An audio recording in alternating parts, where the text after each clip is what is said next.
those soils are clay, okay? And what happened, but if the water goes down too fast when it's raining, whatever, so it's fast. Mm-hmm. So we decided to stop it. Just, like every 2 meters we had to, let's say it will go less fast, okay? Slower. That allows for the plant, for capillary movement of the water. And agave was so happy. So was the agave? So we did two things good. The roads are not covered with the mud now anymore, and the agaves are growing faster. So they have more water. Yeah. Is this a change that is spreading throughout the community now? Yeah, in that community, yes.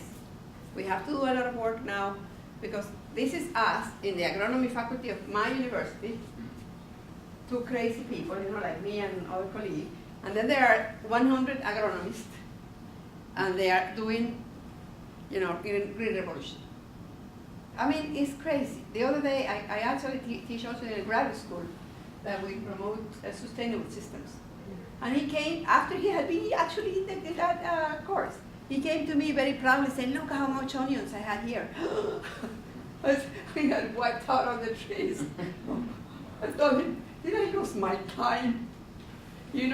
This is the problem, that for books, textbooks, and everything are still with this model of the green revolution of taking out everything and just producing one plant. So it will take years. It will take years. But we are coming there. It will take years, and we understand that we have to do more sustainable systems. Are you saying in part that it's possible for the farmers to plant a much higher density of agave? Yeah. We actually did a trial, not just agave, because they have to plant something to eat. Mixed plants. Yeah, we mix a lot. We are mixing now beans. We are mixing now beans that commonly grow there. We are mixing.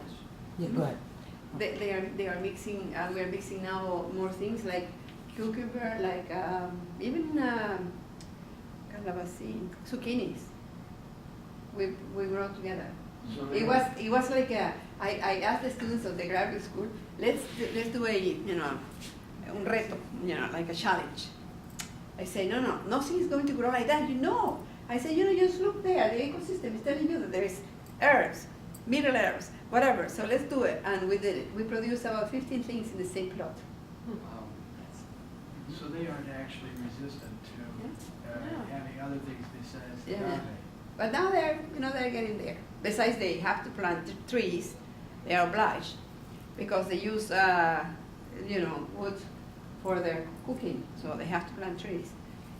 But now we are trying to actually do a lot of products from the trees, so that they also have, income from the trees. So it's not just that they are going to see this obliged, but they also have benefits. So you're also the part of the Organization for Women in Science Yes, in the Developing World. You're the chair of Latin America. Caribbean. Can you tell a little bit about that? And also, what is the state of agriculture research in Venezuela compared to, say, Colombia? Because in India, there's a lot of influence, lobbying from, say, Monsanto and Cargill, because they're in the the public agricultural institutions. They have a lot of influence about what to study, research. So. I answer the first one and then the second one. The first one is, of course, back in 1987, where we started this organization for women in sciences for the developing world, because Abdul Salam, who you may be familiar with his name, he was from Pakistan, and he won the Nobel Prize in Physics. And he, instead of just being proud of his Nobel Prize, he decided to help the countries, the developing countries. So he set up the Third World Academy of Sciences, and then he found out that in Latin America we were many women in science. It's not like in your countries or other countries. So he called, we had a big reunion in Trieste in Italy, and I said to him, I didn't know who he was really. It was a bit like always. I said, this is ridiculous. You bring here all these women to talk to each other. I don't believe in this. And he said, well, if you have better ideas. So we proposed that it would be 4 women, not all women. So we have a lot of men that are supporting our organization. And we have now, then we noticed that it's not the same in Latin America that is in Africa or India or Asia or Arab world. So we decided to set up a board which will have one vice president from each one of the regions, so that we were not just addressing our own ideas of what kind of support women needed, and that has been working very nicely. Like we were giving prizes, this Elsevier Foundation from the U.S. and to us, we gave prizes to these 5 women in developing countries, and we have also fellowships for PhDs, and we're looking for partnership to get more, like grants and all of that for women. The second question that you are asking is very tricky, In Venezuela, we have problems also like you have. People think if they don't do this amazingly political, you can look at this beautiful, you can look from the helicopter plantations, then you are doing nothing. So it's very difficult. It's very difficult. The governor of the state where I live, she asked me if she could go in a helicopter to see the agave plantations. I said no. You will see only trees because they are then old. Well, actually, photography is much better now from that side. Yeah. Send her in a drone. Oh, that's true, a good drone. You see, the problem is that the argument is valid for some things, but not valid for other things. The argument is that you cannot feed a big amount of people if you do the low density cultivation fields. But if you diversify, this is my argument, if you diversify in 1 meter square what you are producing, then you multiply that for many, many, many plots, and then you are going to have to be able to feed people. You see? But this argument will only be taken up when we have a lot of numbers. And we need to put a lot of science in this, a lot of numbers, a lot of evidence. This is what I always say to people in agroforestry. Well, 20 years ago, you would never ever think of agroforestry. Now, agroforestry is in vogue.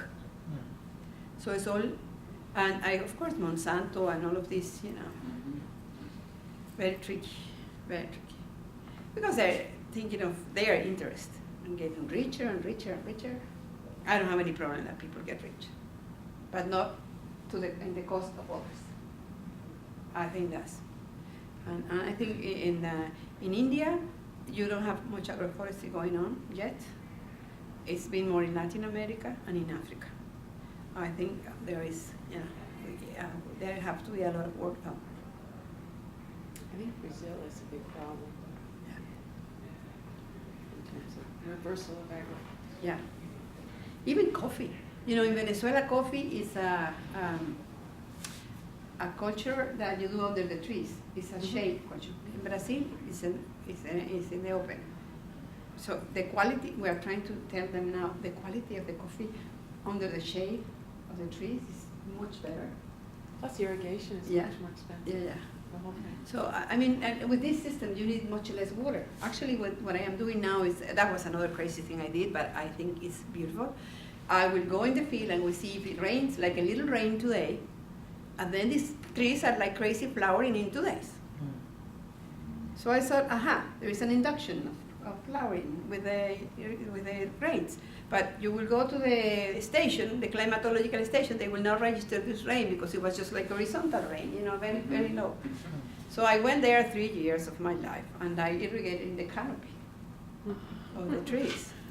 And I could produce 3 times a year the fruiting. And that is being published. That's been published in the journal Trees. And that, of course, that wasn't, mainly like an ecological experiment, but now it's not any more ecological. And this is exactly what I follow up now, is why, how they do it, how these plants are able to capture this water from the, and this is the same, if you remember when you were in agriculture, all the fertilization was done in the ground. Yes. Today, we have foliar fertilization. So many people come to me, this plant is dying, whatever. Do foliar fertilization. So this is going to change. I hope. Well, Thank you very much. thank you very much for being here. I really all of this designing of, I mean, we would say multiplying the experiences all over. Because I think this is it. Yeah, we have to just not stay with one moment. Well, thanks for assisting me.